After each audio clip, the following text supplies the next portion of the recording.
So welcome to our Vocations Café as we come together today. It's a very special day for the Oblates. Well, first of all, I'm Father Jarek Pachocki. I'm Vocation Director for the Oblate province, so I'm Conv, Canada.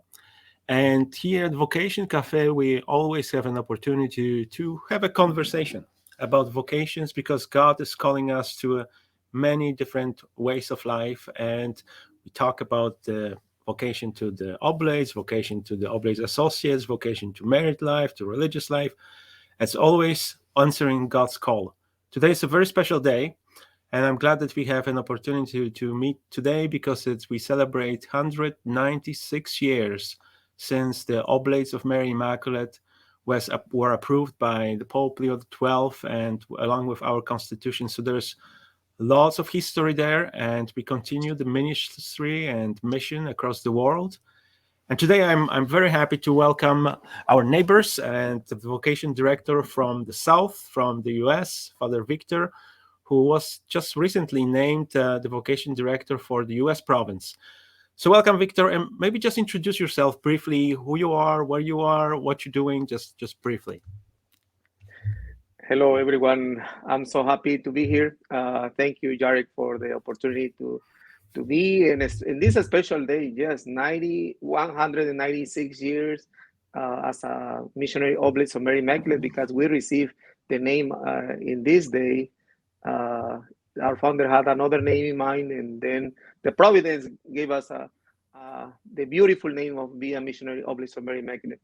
So I'm Father Victor Patricio, and I belong to the U.S. province for the missionary Oblates of Mary Immaculate. Right now, I'm in College Station, Texas, in Aguilan. They call because the students they are the Aggies, and I'm doing a BC Students Retreat for the students. We have around 80 students that sign up for this opportunity to have a spiritual direction for a week. So, and I don't know, you can hear my accent. I'm from Mexico. I was born and raised in Mexico. I am the youngest of 10 children. So, and God wait until the end to call me to be a religious priest. So I was ordained 4 years ago, and now this is my 4th year. I'm going to be celebrating my 4th year as a priest, and now with the position of being the vocation director. So Well, it's a challenge, congratulations for that. but I think we are responding God's call every time. So where or when did you get to know the Oblates? Was it in Mexico or here in the States? Like, how did you get in touch? Yeah, it was in Mexico. Okay. When I was 19 years old. I was already studying my university studies. I study and I got my degree in accounting, and so that's helpful and to it have. was next you might be a treasurer after you finish the vocation director. Nobody I wants hope that, not. isn't it? But yeah, it was in the Oblates. I'm from the town called Acapulco. That's the name of my hometown. It's in the south part of Mexico. And the Oblates used to have a mission in Acapulco. Okay. But when the vocation director came to my house to invite me to go for a come and see, that was kind of the beginning. But I didn't join the Oblates when I was 19 years old. It was later on when I was already 26, yes. The first contact that it happens, first impression, and I think quite often that happens that way. Like I remember when it started with the little contact in Poland, the Oblates, and I believe they still do that. They publish like a vocation calendar, and it was obviously always on vocation calendar, missionary calendar was the address and contact for vocation director. And I first get in touch, and I think I went for come and see as well. Like, that was quite a while ago, but lost the contact in high school. Like, but fortunately somebody else reached out and checked. Like, so it seems it doesn't always is that the first call is the final call. It develops, it takes time. So tell us a little bit about, like, how did you find your vocation? Like, what's your vocation story? Well, I was born and raised in a very Catholic family, and I love to be in the church. I can say that I don't have this vocational story that I was away from the church and all the messiness sometimes that it can happen in life. I have a messy life, but not not as other stories. But I love to be in the church, and I remember that my family uh, well signed up for me to get my sacraments, and I love, and I said, what else? So after I got my first communion, so I started to do for confirmation, and then I said, what else? So I belong to a teenager group, and I finished that, and I started to be part of the youth ministry, and actually that was the time when the Oblates came to invite one of the members of my group, or the youth group that I was part of, and he was the one who invite, or who told the vocation director, say, why you don't invite I was the leader of the group. So he said, why you don't invite my leader to go also for the retreat? So that was the reason that the Oblate came to my house, and so he invited me. And when he told me about, like, I said, I never thought about being a priest. And because I saw myself to have a family, and just to be a lay person. And but my friend say, hey, go just to accompany me. So, and I said, okay, well, I'm going because just to accompany my friend. So, but that was the beginning. I went to the retreat. It was for 1 week, and something special happened during that retreat. That really I felt God was calling me, and that changed my idea about priesthood, about religious life, uh, and then I said I want to join the Oblates.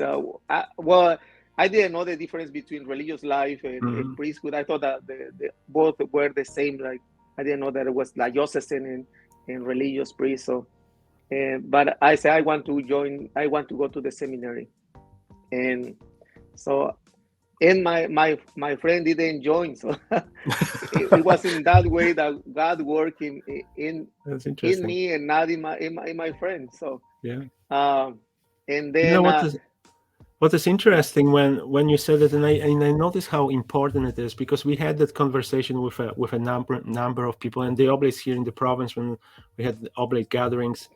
Like, many vocation stories starts with that somebody asked them, have you ever thought about becoming a priest or an oblate? And I think for us as the oblates or vocation directors, like, it seems like we scared to ask that question, that people kind of assuming that people will come to the realization on their own. But I think, and we talked about it at our gatherings often here, that every oblate associate has that responsibility to ask the question, have you ever thought? And I think that's a Mm-hmm. good starting point. Like, it was like in your case, like somebody asked you, like, have you ever thought?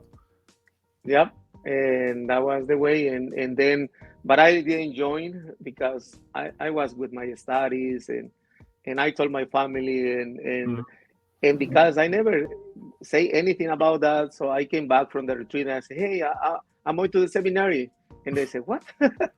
So what happened? Surprise. Yeah, surprise. And then they started to, like, to say, well, maybe wait until you finish your degree. And so I Yeah. kind of say that it was good advice, even though I have kind of the I feel the strong call to join the Oblates right away, but I decided to wait. So I finished my university. I continued working. I was working in a bank Mhm. in Mexico, and but it was something there, like, inside of me. It sounds like that was a seed planted that needed time to grow for a while. Yes, yeah, maybe that's a beautiful way to put it.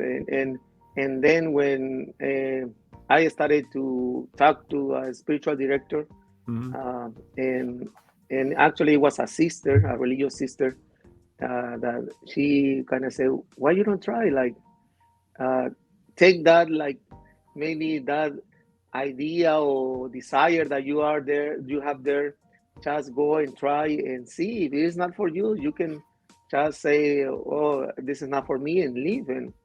And she said, well, for a man it's not late to be like, I was 25 years old, so Yeah. and she said, it's not, you are not really old, that you Oh can come gosh, back. 25 now. You're not old. But you know, in those years, Yeah, that's what you think people got sometimes. married It's true. very early. Yeah, like when That's they true. were 18, 19, Yeah, 20. So 25, he was already like, okay, you are like getting old. So it's amazing. uh, I decided, okay, I'm going to try. And when I was looking for the vocation director that I knew the previous years, Mhm. so he was not any longer a vocation director. He was working What in the happens? border in helping the U.S. province. Okay. So he was the one who finally I found him, and he said, "What about you join the U.S. province instead of the Mexican province?" So Well, it and worked out pretty good. yeah, and he I said, "You are going to have the opportunity to know another culture, to learn another language." that's Uh, as that interculturality that we talk so often among the Oblates. Like we are an international congregation after all. I had a chance last month. We had a conversation in Vocation Café with Father Jesse from Tijuana. oh yes, So yes. it's kind of was talking, sharing that experience with the working on the border and how the reality is there. But before we proceed, I just want to welcome all of you who are watching. I see there's a number of people tuning in, and it's great to have you here. We are very happy to see you. If you would like to share with us where you're watching from, just please use the comment section. Just let us where you're watching from. I'm currently in Hamilton, in Ontario, in Canada. And Father Victor is in a very, very interesting city because we just talked before we went online, just chat a little bit. And he's in the university doing a retreat for young people. But tell us the city where you are. I found it hilarious. The name of the city So right it's now.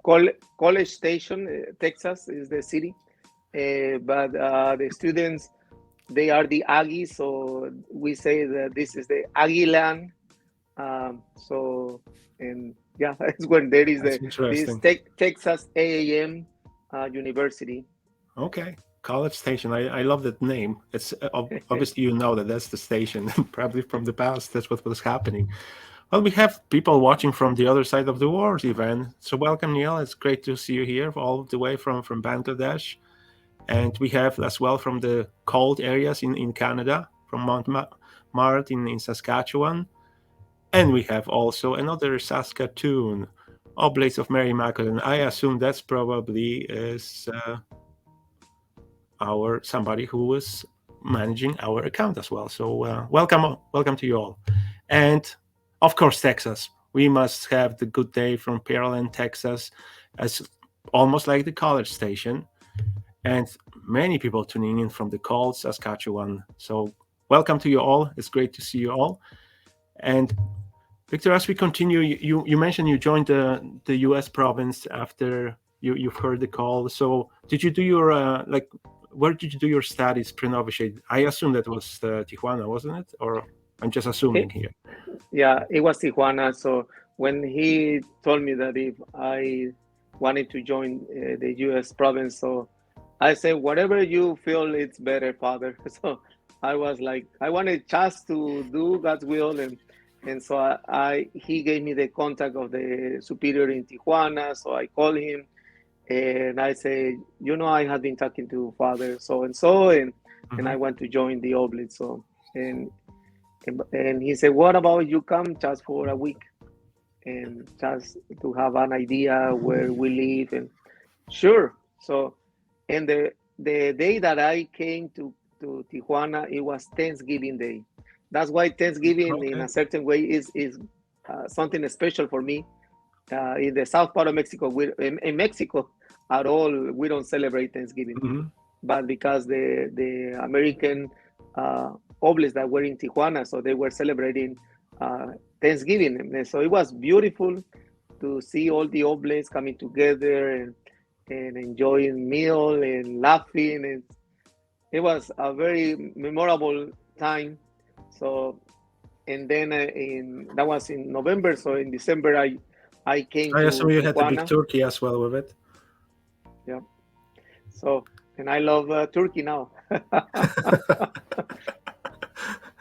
That's great. Yeah. Where did you do your study? I think So Tijuana is just pre-novices, right? yes, So yeah. what next? I joined the pre-novice in Tijuana, and well, it's a long story.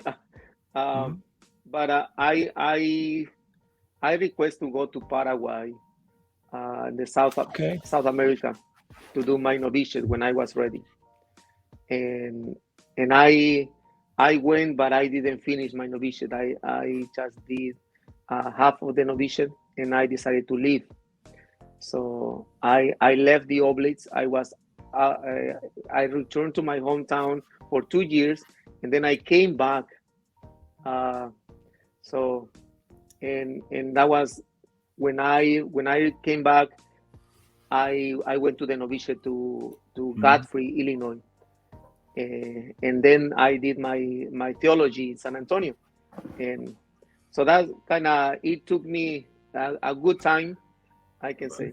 Yeah. It just confirms that like the vocation is a journey. Like it's something that happens, and it's not always like a straightforward. You don't 1 year after another takes ups and downs and the discernment and discovery.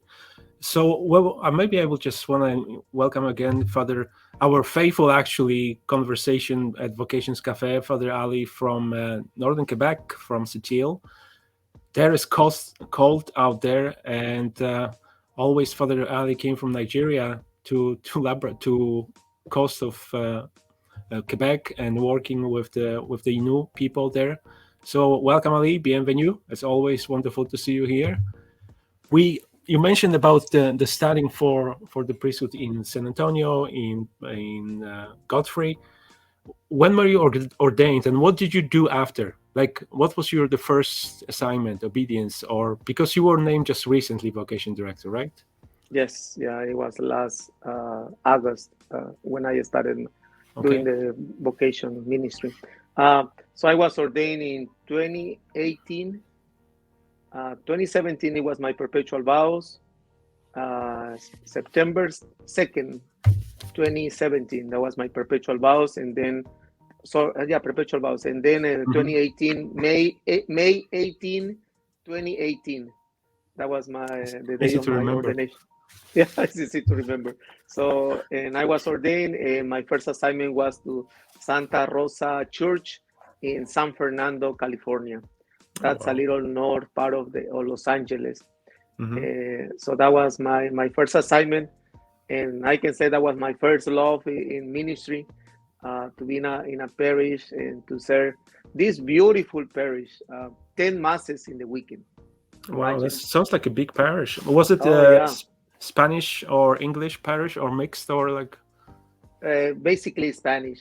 Yeah, Okay. 99% Hispanics, and but they have long lines for confessions and baptisms, weddings. Oh, Yeah, you name it. that's So wonderful, really. So yeah, where did you get your English? Like you were born in Mexico, lived your most of your life in Mexico, then you came to the States for study, and you were sent back to a Spanish-speaking parish. Like, where did you have a chance? Did you learn in the school, or it was like during the preparation for priesthood? Like, how that happened? it was the gift of the Holy Spirit. There we go. That's a good answer, and it is. It is in some ways because not Well, yeah, everybody is gifted to learn languages. you know, yeah, that's for me. It's funny to look back, and I remember when I was in the middle high school in Mexico. Hmm. I remember that I started to learn English, but I hate English kind of. I said, I'm not going to live in United States. I'm not going to really to use Why to? English. Yeah, So why I have to learn English? And yeah. I didn't listen to English music. So, but when I came to Tijuana, so that was one of the requirements. You have to learn English. Wow, So we have interesting. a teacher that came to our house, our formation house, and teach individually. So um, and that I started to learn there, and they say that because I play guitar, that I have a a fine ear, It's uh, interesting. like to hear the sounds. I don't know that that's uh, something that it happened, but they said that that was the reason that I kind of learned quickly how to use English. But anyway, so I was there for 3 years. So and I was studying, and then I came to the States, and they say it's the only way. So you have chance to practice and doing and living with people that. But like going to Santa Rosa in San Fernando, it was like going back because I it's like going to my comfort zone because Yeah, yeah. Spanish is my mother tongue. So yeah. Well, it happens. Now you can use both, and who knows? Maybe next one will be Italian or whatever else comes your way. It's a journey. It's a Or journey of Polish. or Polish. You can that's a difficult one to learn. I can tell you that much. I I know, w- yeah. when I ask those of you who are watching, like you can post your comments, your questions in the comments. We will address all the questions later on, but just feel free. It's any like if you're watching on Facebook, if you just put your comments, we will have a chance to see them here and address if you have any questions or would you like to know more. Just notice that who's watching us, missionary oblates of Mary Immaculate, that we are greeting from Saskatoon. That's Andrea, our new communication person for the province. So that's presenting us the province, but that's great to see you, Andrea, and I'm glad you were able to connect. So, Victor, tell me, like your experience. It's a relatively new experience with the vocation ministry, but what do you find the most rewarding? Like, I assume you like that ministry since you're doing it. Like, what do you find the most delightful about it, or what do you like about vocation ministry? Um, I think for me it's like going back to my first love in my vocation because being in touch with the discerners and see how the spirit works in their lives and Mhm. their stories, and so it's kind of for me like reaffirming my own vocation and see the this desire to find God's will. Um, and so it's amazing. I think that's the huge part that I can enjoy being a vocation director, helping these young men discerning and well sometimes it's not just men. So like now Mhm. I'm directing three ladies for this business student retreat. So it's It's helping also like discover their vocation as well. Like, I mean, everybody has a vocation, right? It's the God's call. yes, amen. So and that's the beauty I think of this ministry. It's not easy. We know that Mhm. we are in challenging times and but God is still calling. I feel that God never stops calling people. Yeah. So He's always calling. He's calling everyone to be holy. So and to find the right place to be. So that's kind of our job as a vocation director. That's So certainly is that main understanding of the vocation culture, that we see our life as answering God's calling. As you said, God is calling all the time, and I believe God is calling to the Oblates as well, and to the Oblate charisma.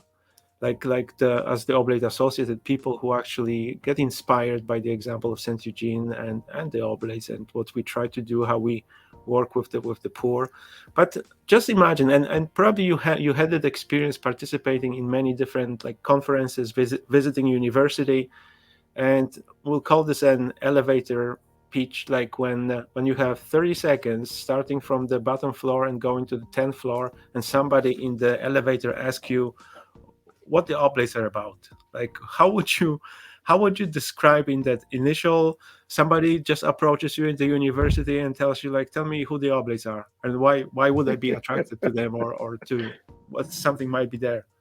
What would be Just your answer? in 10 seconds. Oh, maybe 30. Yeah, I always say that we are missionary.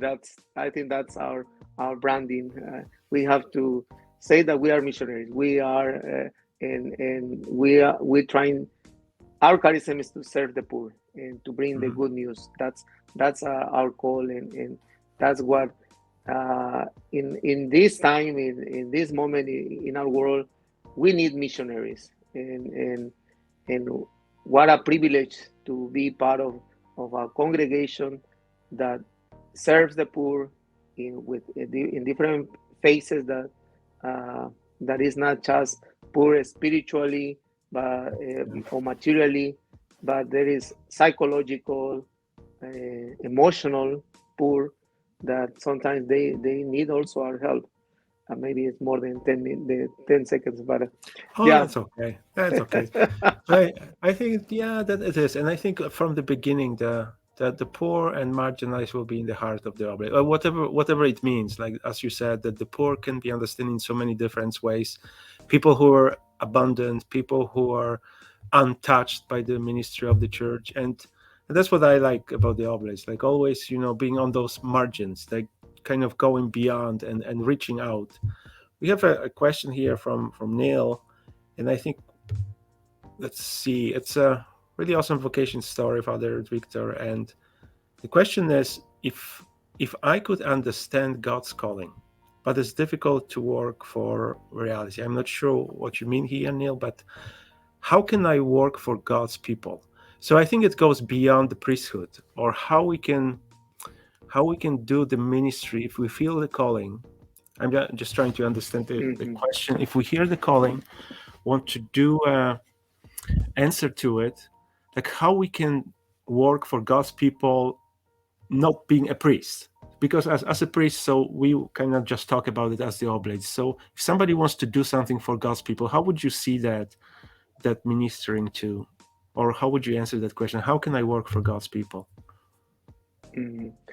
I think there are many ways that we can work for God's people, and and and I think it has to start with the own reality that we live in. So, if, like, we are consecrated, so we kind of have more the freedom to go to spend time and to be available. But Mhm. as a lay person, single person or married person, I think in their own environment and reality, it's where God is calling you to serve the people in need. So I don't think there are limits and borders to serve, Mhm. and there is not only one way to serve. The That's right. the ways that God is calling us, sometimes it goes beyond what we think it has to be just this way. Because sometimes we can be like square-minded, like it has to be just this way, this way. But I think God, the Holy Spirit works in different forms. Right, Holy Spirit cannot be put in the box, right? Like I think that's the beauty of it, that we have so many different vocations, different gifts, and everything is for, as Neil, as you mentioned, for God's people, making the difference. Because it will be different for mother of a little child. It will be different for the teacher. Will be different for the priest. Will be different for religious. Whatever our place is, we can always do something good for others, and that's how we embrace our mission. I want to welcome as well Father Ken Forster. He's our former provincial and first time to connect at Vocation Café. Welcome, Ken. We're very happy you were able to connect for the first time. I hope it's not going to be the last. And it is, I agree, wonderful opportunity to connect. We have lots of people from Saskatoon today. Well, it's great to see you all here. Saskatchewan wins, I think, today with the presence. Welcome to you all. And please remember, feel free to post the question, comments if you have any. This is your last chance to ask the question. Victor, I want to ask you, like you have already an experience with the vocation ministry, and you see the challenges, you see the beauty of it as well. But what would be your dream? Like very recently, like we're trying to work together as well in the region. all the provinces in Canada and US in vocation, in formation, and in many different opportunities as to work together. And I really appreciate that we can connect, that we can support each other, that we can share the resources. But from your perspective, as just embracing the ministry of vocation director, like what would be your dream vision that you would love to see like in 5-10 years, like from the vocation ministry perspective? Well, actually, one of my dreams in my ministry, especially for the U.S. province, it's a challenging reality for us. Like we have only two guys, too many in the scholasticate, and we have only one novice, and we have we have five from Tijuana. Or, yeah, I think five and one from the U.S. So it's kind of a way that we need to change the things that we are doing or we have been doing to trying to improve. And one of the things that maybe you hear it and maybe you hear everywhere, like to create a culture of vocations. Yeah. And I can add the culture of Oblate vocations. To be more specific in that goal. And I would like, really, my dream is that maybe it's a dream, maybe it can be something that is, it can stay just a dream, but I hope it can be a reality that everywhere where we are, we can be promoting vocations, especially Oblate vocations, that each Oblate through the year can help and support. We are still like 200 and I think 220 something Oblates in United States, and I know that not all of them are active. But if each Oblate can bring one vocation, it's going to be a different reality. Really, like, and I think I have to be consistent, and I have to be persevering in pushing and trying to help them to realize that we need to commit ourselves for vocations. Actually, like I sent a letter today to the Oblates in United States, and I kind of say congratulations in the Oblate Day, but also for us this year is a special year because we are celebrating 175 years of the presence of the Oblates in the U.S. It was in 1847 when the Oblates coming from Canada came to the Oregon territory that now is Washington State, and they started the first mission of the Oblates in America. That's a great anniversary. This is I kind of encourage them and say, let's continue this legacy that these first Oblates started, and that we can carry on. Like we have I think we have a beautiful country, and Canada is a beautiful country for sure, and we have a lot of people, and like I said, God is calling, and if we really start to make invitations, say, have you never thought about being a religious or a priest? It's going to make a difference. So that's my dream, to create a culture of vocations. I think I can truly share those dreams because, like, when I had the chance to connect with our Oblate associates, we had the gatherings a couple of months ago across the country, and I had simple requests from the perspective of vocation director to each one of us, people working on the ground, or even retired Oblates who are not actively involved in the ministry itself. Like, pray for vocations, encourage, but as well invite personally. Like, ask that question, have you ever thought? So don't be discouraged by that. I have one more question here. I see Andrea figure out how to change the names on the logging in. So Andrea, welcome. It's great to see you here. Can you tell us a bit more about those 2 years that you took off for discernment? And what advice would you have for those discerning their vocation, whatever that vocation is? But like, obviously you mentioned earlier that you took off a couple of years to discern, to reflect. And what advice would be for those who discern that? Mhm.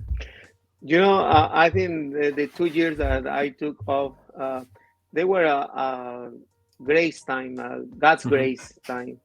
Uh, that really it helped me to go deeper into my personal relationship with God, the knowledge of myself, and so that helped me to really to get mature in also in my way of seeing my life, religious life, priesthood, and so that I can say that it was a blessing. Hmm. Maybe sometimes I say, well, it delayed my ordination, but it helped me. And I'm thinking for those who are discerning, this is a journey, and you say, Jarek, the vocation is a journey that he goes ups and downs, and I think as I make my mistakes, and maybe I'm going to continue making some mistakes, Although we're all but human. but at the end is like seeing God's hand working in our lives, and to be open. I think to be open and not to be afraid, like we hear from the popes, beginning from, I think it was John Paul II who Yeah. kind of phrased it, and then Reminded us Benedict, about it. and then Pope Francis, like saying, don't be afraid, and Yeah. so just to start the adventure. And one of the things that I feel that for me it was like the best way to discern sometimes, if it's to really join in, to Actually see, making that step. yeah, Yeah. Yeah. making the step, yeah, because if you say, oh well, I'm going to discern outside, it can be. I'm not Yeah. saying that it is not possible, but if you really apply and go and say, I'm going to try at least for 3 months, 6 months, or a year. I recommend a year, and with the ups and downs inside, but persevere at least 1 year, Yeah. and then you are going to have a better idea and say, oh yeah, this is for me, or really this is not for me, and thank you. It, Yeah. it takes time, right? It takes time for the discernment. Like you won't have all the answers in the first year or first month even. And like even looking from the perspective of the ministry and priesthood is always learning. And what we are talking recently, like in the church, which is not new thing, but I think we are talking and embracing the synodality when we are Hmm. actually are able to listen to each other, walk together, and discern what is the future. So, Victor, I want to thank you for sharing with us your experience, your dreams. I'm really looking forward to working together because, as I mentioned, we work together in the region here, and even more, we go even beyond the region. I next month I will be joined by Father Irvin from. Well, he's from Philippines, but he's right now belonging to Anglo-Irish province, and he's vocation director for Mm. Anglo-Irish province and Denmark, I believe, as well. So we will continue that conversation and connections. And I think it's a wonderful opportunity for us to be together, to share vocation culture. So once again, thank you, Victor, and thank you to all of you who join us online and engage in the conversation. It will be available as well on YouTube afterwards. So if you're watching not live, but later on, thank you for checking this out. And as I said, like let's pray together, encourage, and invite to Oblate Vocation. So last word, Victor, what would you like to say to the young men who are actually thinking, maybe that's something for me? What advice would you give them? uh, well, come, visit us, have an experience, ask questions, and give the follow the steps. Find a spiritual director. Pray about it. I think the connection with God is essential, and I think it's the foundation of all vocations. This relationship, the personal relationship with God. So I think that can be the way that you can go deeper into the call, and finding the answer from God.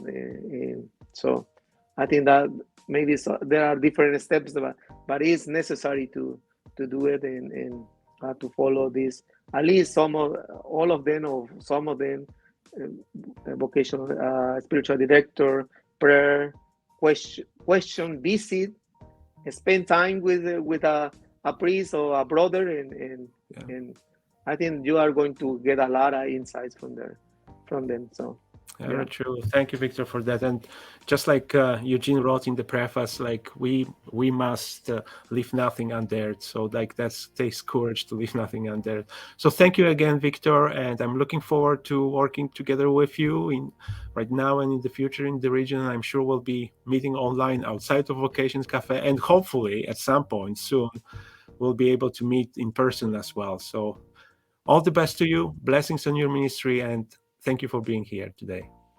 All right. Happy Oblate Day to everyone Happy and to Oblate the Day. Mass and Odium family. Yeah.